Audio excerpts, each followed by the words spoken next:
Gerda, vandag se vraag is: hoekom sukkel ek om te rus sonder om skuldig te voel? Nou ons hoor hierdie vraag verskriklik baie. Is dit nou maar net die tye waarin ons leef of is dit regtig hoe ons is?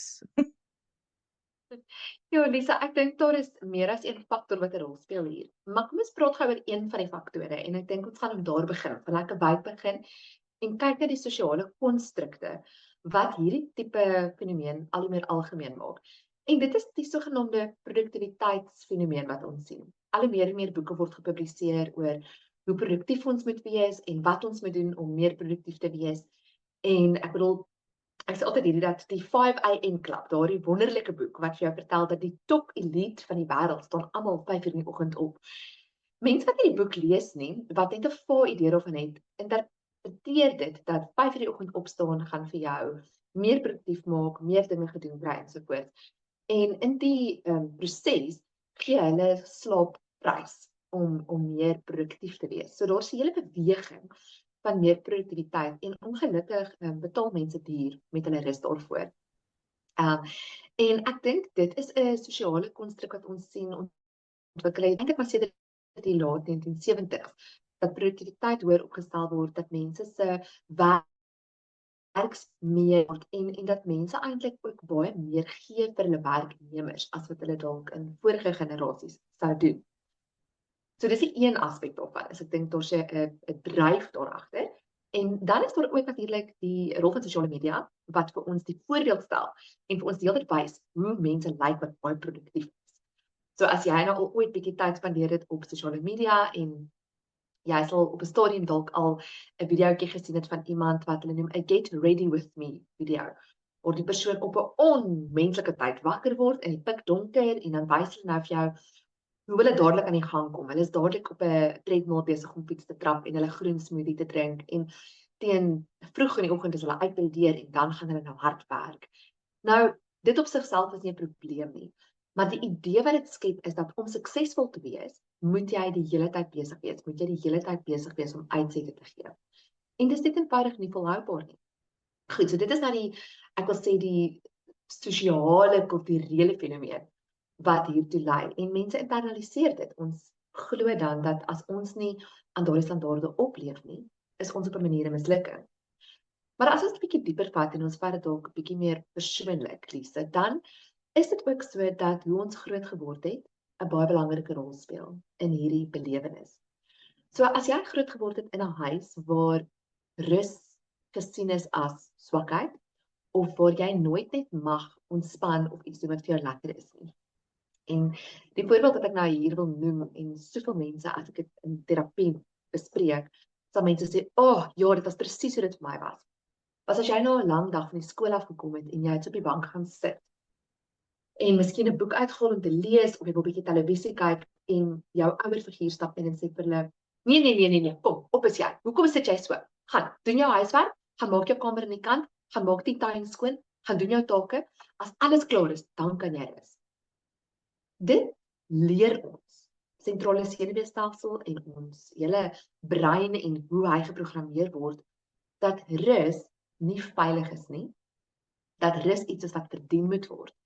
En met repetisie oor die jare raak dit dan so dat selfs al is jy nou die baas in jou eie huis, is dit vir jou steeds ongelooflik moeilik om jouself toe te laat om in daardie rus te sit.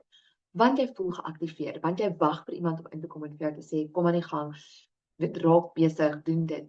En partykeer word dit onwetend oorgedra van generasie tot generasie. Sien dit so baie in vroue, wie as almal op 'n Sondag by die tafel gaan sit, sal die vrou van die huis dan nou nog skarrel in die kombuis en gou nog sout en peper bring en almal skep op, dan loop sy nog op en af tussen die kombuis en dan eet sy ook haar kos eers klaar want sy moet ook afdek en sy moet ook, jy weet, daar's 'n angstige energie daaraan, daar's 'n onvermoë om af te skakel. En dit het ontsettend baie te doen met jou vroeë ervarings as 'n kind en die verhouding wat jou ouers met rus gehad het.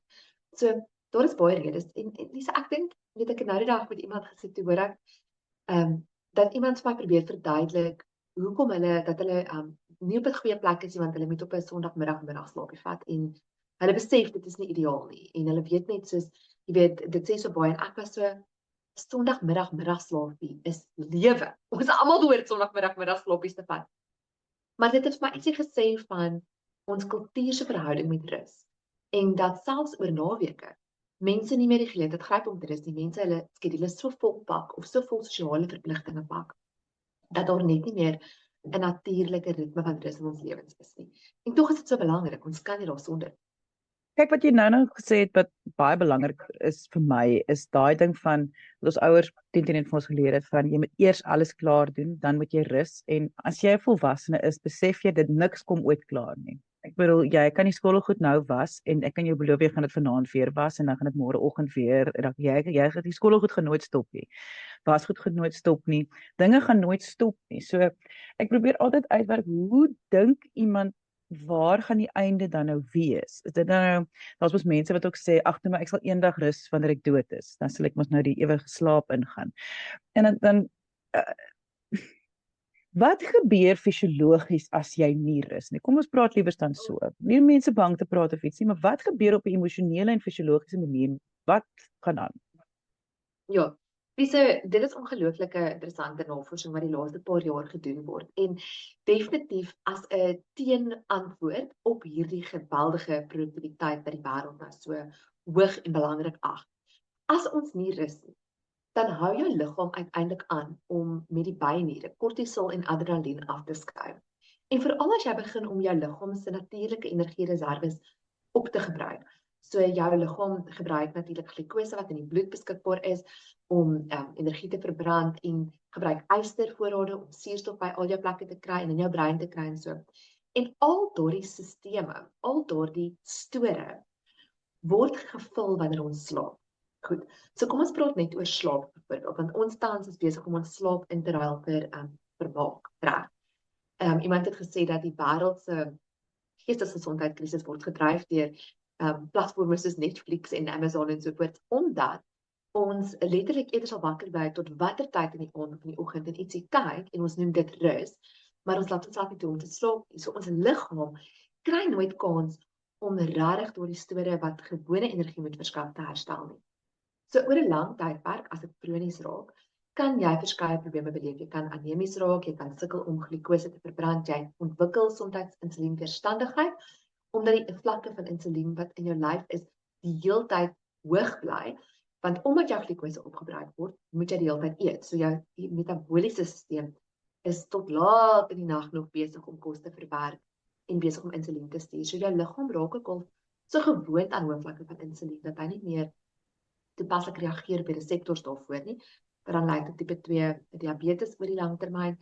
Dit gaan jou bloeddruk verhoog, dit gaan jou kortisol vlakke gaan aanvanklik verhoog en dan op 'n stadium kan jy self wat hulle noem adrenal burnout, so uitbranding van die adrenaalkliere ontwikkel, wat basies beteken dat jou byniere nie meer kan byhou met die vlakke van kortisol en adrenalien wat nodig is nie.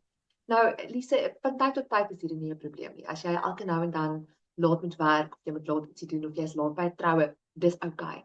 Wat ons nou van praat, is die kroniese, konstante, nooit rus nie. Dan bly jou lyf die hele tyd in die geaktiveerde toestand, waar jy amper in 'n veg of vlug toestand verkeer aan mekaar. En dit lei tot verskeie langtermynprobleme. 'n bitterlike interessante studie wat die laaste tyd toenemend in die Alzheimer en kognitiewe versteuring gemeenskappe uitkom, is hoe belangrik slaap is om gifstowwe en proteïenamiloïdes wat verantwoordelik is vir die ontwikkeling van demensie uit die brein te spoel in die aand. So die brein se stelsel word die glimfatiese stelsel genoem. En die glimfatiese stelsel vervoer gifstowwe wat deur die brein uitgeskei word en byprodukte wat deur die brein wat in die brein geskep word wanneer hy glikose metaboliseer vir gebruik. Daardie byprodukte moet op 'n stadium uitbeweeg. En dit gebeur 90% van die tyd wanneer ons slaap. As ons nie genoeg slaap nie, kan die brein eintlik nie genoeg van daardie byprodukte ontslaa raak nie. En die vog wat in die brein lê, raak later ongesond. Dit raak soos vuil water, as ek dit nou maar so eenvoudig soos dit kan verduidelik. So daar is 'n historiese operasie gedoen in Suid-Afrika waar 'n dokter die buis wat daardie gifstowwe moet wegvoer, gekoppel het aan 'n aar onlangs in 'n pasiënt met demensie en hoe 'n verbetering in kognitiewe vermoë die pasiënt binne paar dae na die operasie eintlik getoon het, wys vir ons hoe belangrik slaap is om daardie gifstowwe weg te vervoer en by implikasie as ons nie genoeg rus nie, gaan ons uiteindelik nie genoeg slaap nie. So dit is belangrik dat mense besef dit het 'n lewensspan impak.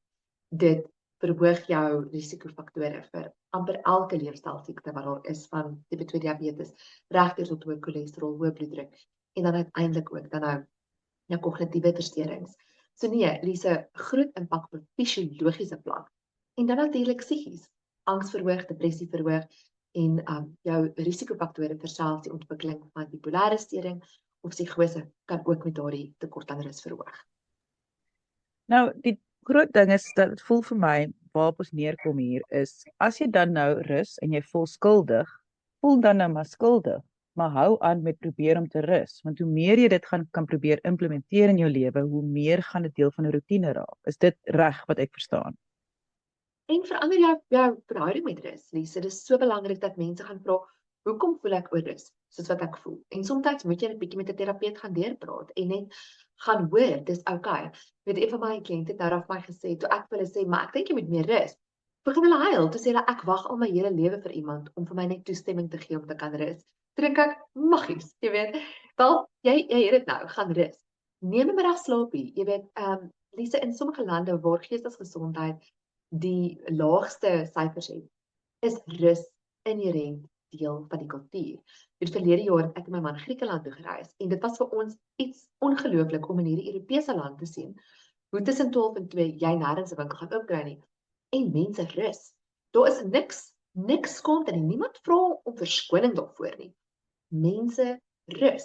Daar is sekere dae wanneer die winkels net toe bly. As iemand vandag besluit hulle maak nou nie hulle groentewinkel toe oop nie, want hulle wil iets lekkers doen, dan doen mense dit. Ons het 'n kultuur geskep waar produktiwiteit gekoppel word aan sukses en waar besig wees gekoppel word aan 'n persepsie van sukses. So ongesond, so 'n toksiese manier om te kyk na die lewe. So nee, verander jou verhouding met rus en soek rus uit. Vind ook uit wat help jou om te rus. Jy weet, as jy nodig het om meer te slaap, slaap meer. As jy nodig het om 'n stokperdjie te beoefen wat jou toelaat om van jou dag se stres te vergeet, doen dit. Bly in 'n konstante gesprek en dialoog met jouself rondom hierdie onderwerp van rus. En probeer om dit vir jouself meer aanloklik te maak. Dit is krities om te rus. Daar is nie 'n manier wat ons om dit verby kan kom nie. Ons is net mens. Ons is maar vleis en gees binne 'n liggaam en ons moet daarna kyk. Ons moet op so 'n manier ook na onsself kyk. Ek wil net ook sê, daar is die lang lewe studies wat gedoen word rondom die blou sones. Het hulle gevind dat in die kulture en in lande waar daar 'n geloofspraktyk van Sabbat is, leef mense oor die algemeen langer. En dit is om te sê, vat 'n dag uit jou week uit waarop jy geen gewone werk doen nie en eintlik die dag net in 'n rustiger pas hanteer. En daar is meer as een van hierdie gemeenskappe waar mense regtig baie langer 'n hoë kwaliteit lewe het as in die gemiddelde westerse wêreld.